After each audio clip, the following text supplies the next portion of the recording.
Olá pessoal, eu sou Vanessa da CLIA Psicologia, sou professora, sou psicopedagoga e psicóloga também, e hoje eu tô aqui para falar sobre um assunto que tem sido uma preocupação das famílias, né, das escolas também e consequentemente de todos nós. Estou aqui para falar sobre a alfabetização.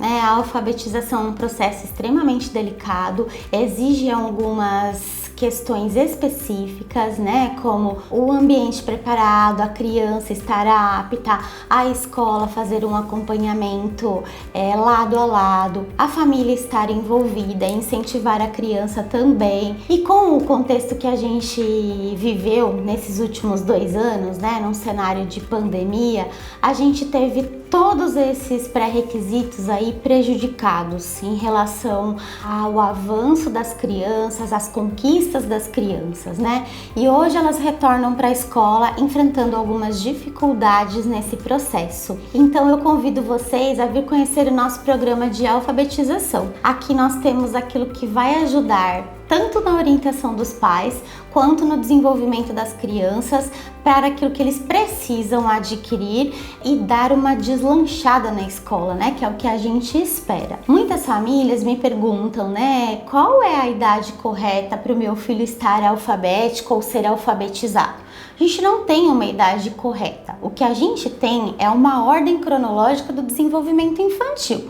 Então, por exemplo, todos os pré-requisitos para alfabetização são trabalhados na educação infantil. Vocês já devem saber que a educação básica compreende a partir dos 4 anos. Então, a partir dos 4 anos, a criança tem que estar regularmente matriculada na escola. E aí é o período que nós chamamos de pré-alfabetização, porque é onde a criança vai receber estímulos e vai trabalhar os pré-requisitos. Então, quando a criança sobe e desce de um escorregador, ou quando a criança amassa papel, faz bolinha, brinca de massinha, ela está preparando todos esses movimentos articulatórios para que depois ela possa fazer o movimento da letra, né? Então, às vezes a gente acha, vai para a escola só para brincar. Não, não vai para a escola só para brincar.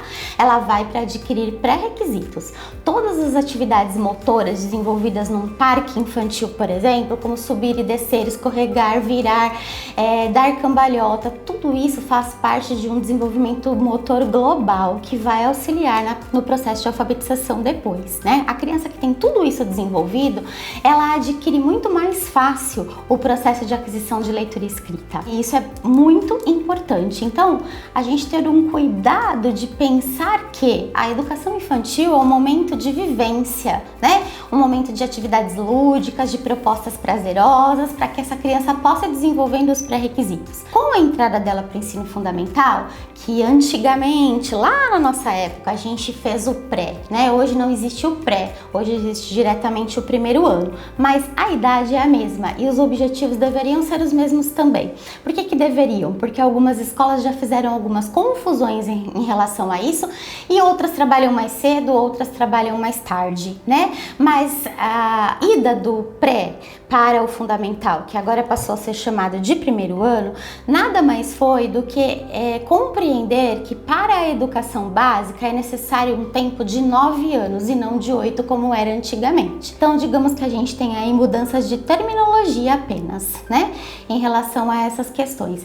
Então, a criança entra para o fundamental, aí sim, né, isso compreende por volta dos 6 anos e aí a gente compreende como tempo de alfabetização dos 6 aos 8. É onde ela vai cursar o primeiro, o segundo e o terceiro ano, né? Então, se ela estiver com esses pré-requisitos todos já bem desenvolvidos, não tem como ela não engajar no processo de aquisição da leitura e escrita de uma forma mais rápida e de uma forma mais dinâmica. O que acontece é que muitas crianças que estavam na idade dos 6 anos voltaram para a escola aos 8. E aí, o que aconteceu com o primeiro e com o segundo ano, né? Que a gente precisa daquele trabalho lado a lado, daquele vamos, você consegue, ou não tá dando certo, eu te ajudo, né? Que é algo que o professor faz diretamente com a criança e que o ensino remoto acabou não proporcionando isso. Então, a gente tem aí algumas questões de ordem emocional deixadas pela pandemia, mas a gente tem também questões de conteúdo, né? E nós podemos ajudar vocês nisso, trabalhando uma oficina de alfabetização, focando exatamente nesse tempo que a pandemia roubou das nossas crianças. Então faço convite para vocês virem conhecer a equipe, fazer uma visita, né, e estar aqui conosco para resolver ou receber a orientação adequada.